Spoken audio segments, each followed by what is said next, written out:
ku soo dhawow channelka Galgalan News taabo calaamada guduudan ee subscribe kadibna ku dhufo gambaleerka si aad u heshid mar walba barnaamijyada iyo wararka aan soo gelino Galgalan News.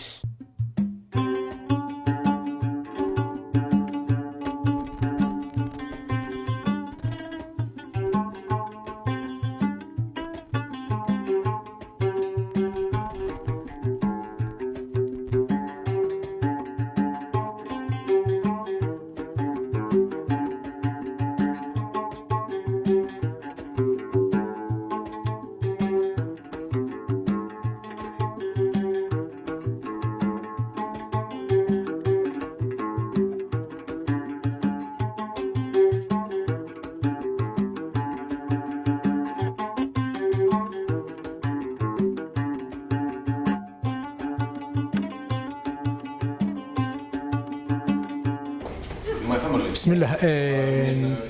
waxaa runtii nasiib wanaag ahayd inaan tago dowlad goboleedka Galmudug magaala madaxdiisa Dhuusamareeb oo aan shalay waqti hore ilaa iyo xalay waqti aad u dambeeya aan wada hadlaynay madaxda Galmudug dhammaantood waxaana runtii aad iyo aad diilo u leh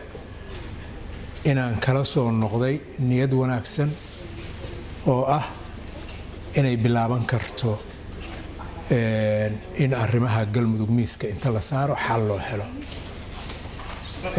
soo noqodkaygaana dabcan wixii aan la soo kulmay waxaan la wadaagi doonaa madaxda federaalka rajo weyn waxaan ka qabaa in sidii hore arintu ka fiicnaan doonto